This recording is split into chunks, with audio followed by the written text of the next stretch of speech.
pag ni-recall natin yung SONA ni Presidente Marcos, sinabi naman niya, I want a healthy citizenry. You have 12 million Filipinos na parang tila yung mga kabataan ay wala na sa tamang timbang. Siguro masyadong maraming mga gadgets at ayaw na mag-exercise. So he wants more open spaces, parks, and opening of the ovals and facilities of the Philippine Sports Commission, including yung mga LGUs sa probinsya.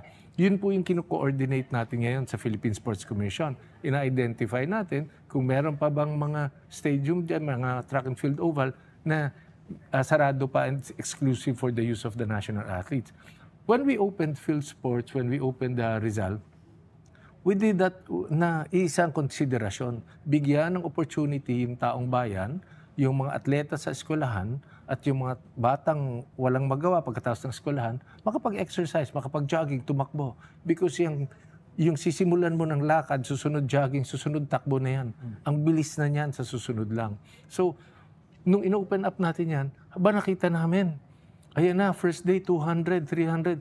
Kahapon, nung isang araw sa Rizal, parang 1,300 na. Wow. Diba? So, that is just open from 3 p.m. to 10 p.m. Diba? Of course, let me point this out. Sinasabi, bakit hindi bukas pag umaga?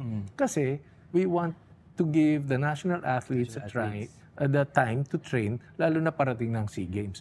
Pero will we offer maybe more sports facilities moving forward? Yes. Pag-aralan lang po namin, lalo na ngayon siguro kasi may SEA Games lang. Every 2 years naman ang SEA Games. So we will definitely look into that. Promise po yan ng Philippine Sports Commission.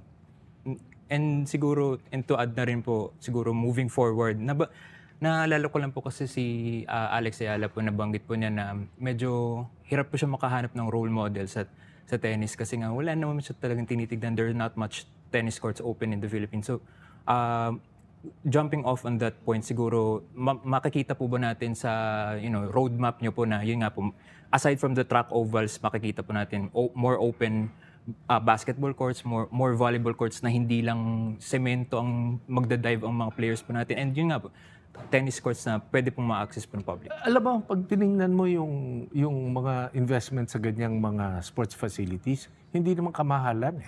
Lalo na pag ginagamit, hindi baling makalimutan mo yung wear and tear Kasi sabi nga nila, pag in-open up mo sa public, paano yung wear and tear? Kahit walang gumagamit yan, nawi-wear and tear yan Umulan, malakas ang ulan, mainit ang araw, nawi-wear and tear yan. Might as well paggamit na natin, di ba? Because nandyan sa tumatakbong yan, or dyan sa nagsiswimming na yan, ang susunod na atleta, baka sa tennis rin, di ba? So, pinag-aaralan lang namin through maybe a comprehensive plan. Tingnan nga natin yung talagang layout ng Rizal Memorial. Tingnan natin yung totoong layout ng Phil Sports. Tingnan natin yung totoong layout ng Baguio sa teacher's camp. May mga lugar pa dyan for these facilities. 3x3 court, tennis court, pickleball, and sabihin mo, yung hindi mo kailangan yung Olympic-size swimming pool kagad Learn to swim ka lang muna. Basta mayroon ng magawa yung bata. But nakita ng Philippine Sports Commission, ng mga commissioners, talagang ang ganda ng reception, ang ganda ng pagtanggap dun sa desisyon at instruction ni Pangulong Marcos na buksan natin. And ayan talagang kailangan bilisan na namin ito. And if we can get more support, not just from government but from private sector and also from yung mga local government units, mayors and governors, we can implement this very fast.